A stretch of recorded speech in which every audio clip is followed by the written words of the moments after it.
Bismillahirrahmanirrahim. Assalamualaikum warahmatullahi wabarakatuh. Salam guru penggerak. Perkenalkan, nama saya Bagus Adi Santoso. Saya CGP Angkatan 9 BPGP Jawa Tengah.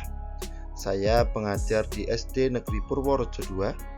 Pada kesempatan kali ini saya akan memaparkan kesimpulan dan refleksi pemikiran Ki Hajar Dewantara sebagai koneksi antar materi modul 1.1.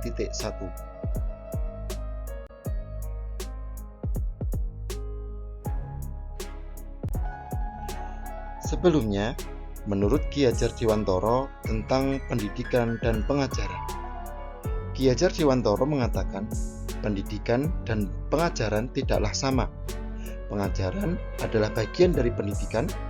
Pengajaran adalah proses pendidikan dalam memberi ilmu untuk kecakapan hidup anak secara lahir dan juga batin.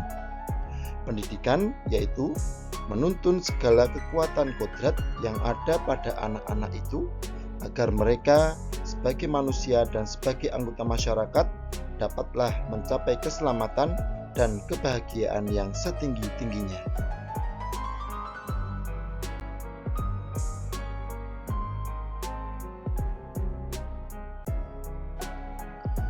Pembelajaran yang saya lakukan sebelum saya mempelajari modul 1.1, yang pertama dari segi pembelajaran saya masih cenderung konvensional, berpusat pada guru atau teacher center, didominasi metode ceramah, sebatas transfer ilmu, dan siswa hanya sebagai objek pembelajaran.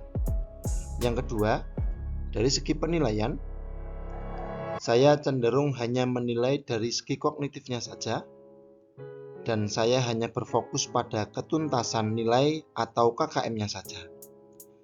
Yang ketiga, aktivitas siswa, maka siswa cenderung bosan, takut jika mendapatkan nilai jelek, dan perkembangan kurang tidak sesuai dengan kodratnya.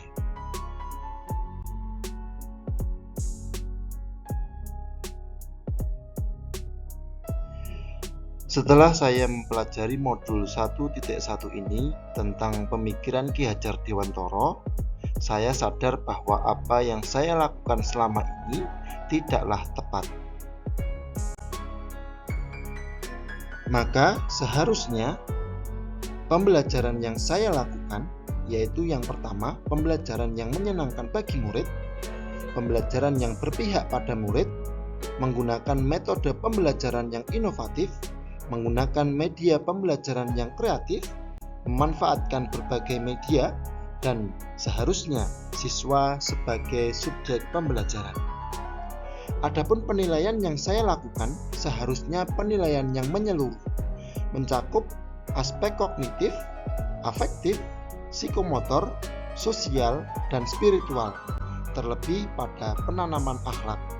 Guru sebagai fasilitator atau pamong, dan seharusnya saya mempelajari karakteristik murid.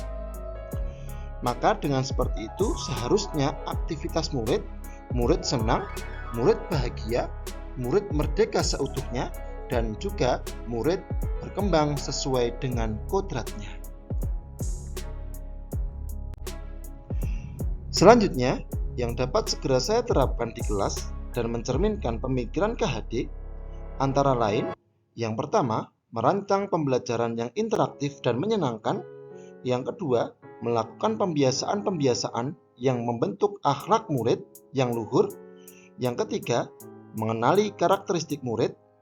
Yang keempat, transformasi pembelajaran dari menuntut menuju menuntun.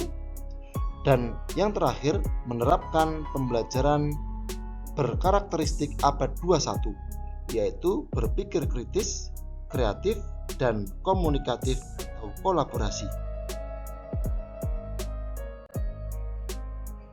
Demikian tadi pemaparan saya tentang refleksi dan kesimpulan pemikiran Ki Hajar Dewantara.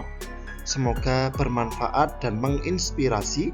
Terima kasih. Wassalamualaikum warahmatullahi wabarakatuh.